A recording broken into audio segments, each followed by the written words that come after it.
guess what, guys? It's here. Ooh, Will's here too. Check this out. Cody Phillips Racing carbon fiber dash. This is unbelievably nice. Tell me what you guys think. That's gonna be crazy this year. All carbon fiber.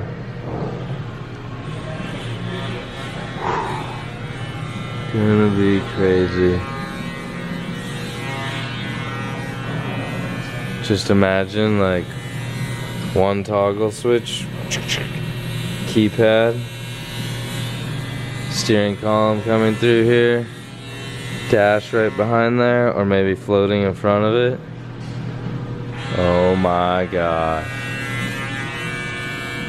Maybe it'll be cool. Not maybe, it's going to be. I'm excited. We'll talk about this more soon, but we're gonna have to do some notching in this area up here for the roll cage. So there's little things we gotta do.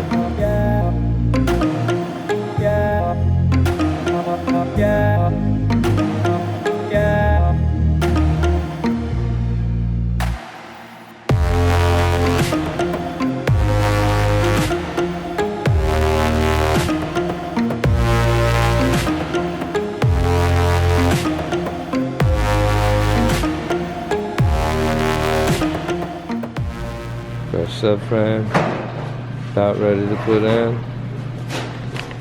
Super clean. Alright, boys and girls, fuel cell can is not here yet, so we're still using the beat up one. We are gonna mock up for fuel lines on the new surge tank from Radium. So right now Veach is measuring width where we're gonna set the fuel cell, trying to get it really centered, and then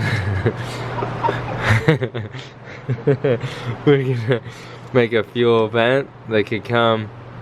Maybe we'll go all this way with the hoses, because the wiring will need to come in that way to go here. The wiring will wire here, yeah, so it will like tuck like down. One side wiring lines, fuel lines, and here is wiring. Yeah, basically. So this way, and then the wire. We're gonna trim more of this a little bit, because we need to go down that way to get up under the subframe. Wiring will have come that way, so it's gonna be a lot going on in that corner right there. That looks like it's a dash 10 almost. We're gonna get some fittings and start figuring out our routing. This is gonna be fun. New hoses and lines.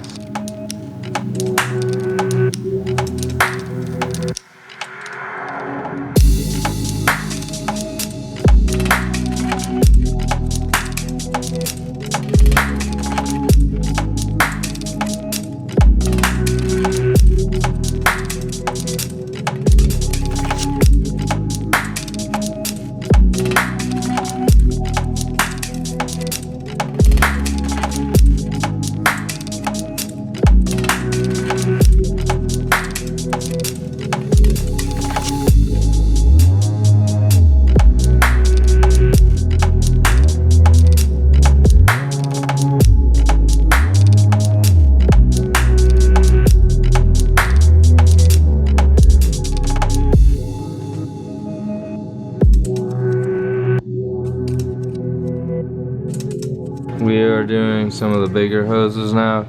We did this, fuel lines, we ran out of P-clamps that we were liking to use, so we stopped. We're gonna have to regroup on that. We made that upper radiator hose from the bulkhead there. We put all the dash 16 ORBs in and tightened them down. Joe's welding on the lower outlet of the radiator, which will go into here, and then we're waiting on a fitting for here to go back, which goes to the top one. Still got a lot of things we're waiting on kinda, but we're making progress. Underneath, these run down above the subframe. They're connected with like the dual, well, only two go down there, but the dual zip tie like that, and then they go P-clamp, P-clamp. They make it about halfway down under the car, and then we ran out of the right size P-clamp, so we stopped. The Radium filters are both mounted down there, came out good.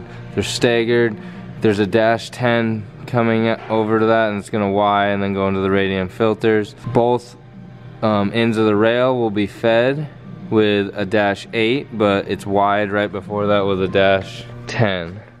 Slightly different than last year because it was 2-8 feeds, which was definitely overkill for 900 horsepower. And then now we have 1-10 feed that wires the 2 8s up there. And we still have multiple pumps in here, so we're good to go. Before we go home, I would assume we'll finish this. This will be like out of the radiator into the water pump, and we'll finish this -10 into the expansion tank swirl pot. And then we need to make a diff vent. So the diff vent will vent into, this is a dual chamber custom little box that Joe had made. We need to route down along here and then drop under, or maybe go this way with these. We're not sure how we're gonna do it yet, but come down there and it will P-clamp once to the duct side of the ducting like this.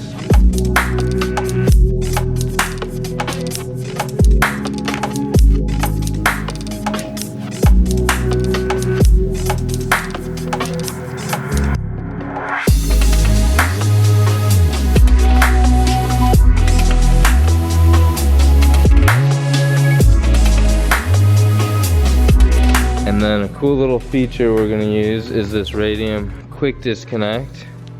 This is like a dry brake quick disconnect. So we're gonna put this on our diff vent, and you're asking why such an intricate part on your diff vent? Well, when you drop the winters out, it's like super tight.